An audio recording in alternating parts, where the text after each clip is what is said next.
আপনাদের কাছে একটি কথা বলে আমরা বক্তব্য এখানে শেষ করব। 17 বছর হলে এই জালিম সরকারের কাছ থেকে বেসরকারি শিক্ষক কর্মচারীরা কিছু পায় নাই।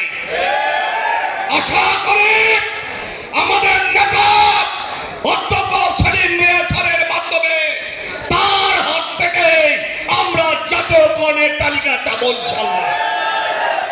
আর যারা ভুয়া সংগঠন নিয়ে গত 2 দিন ধরে ফেসবুকে প্রচার চালাচ্ছেন যে প্রোগ্রাম স্থগিত প্রমাণ স্থগিত নয়, রাস্তায় দেখে যান প্রত্যেকটা মোড়ে মোড়ে বেসরকারি শিক্ষক কর্মচারী অবস্থান নিয়েছে।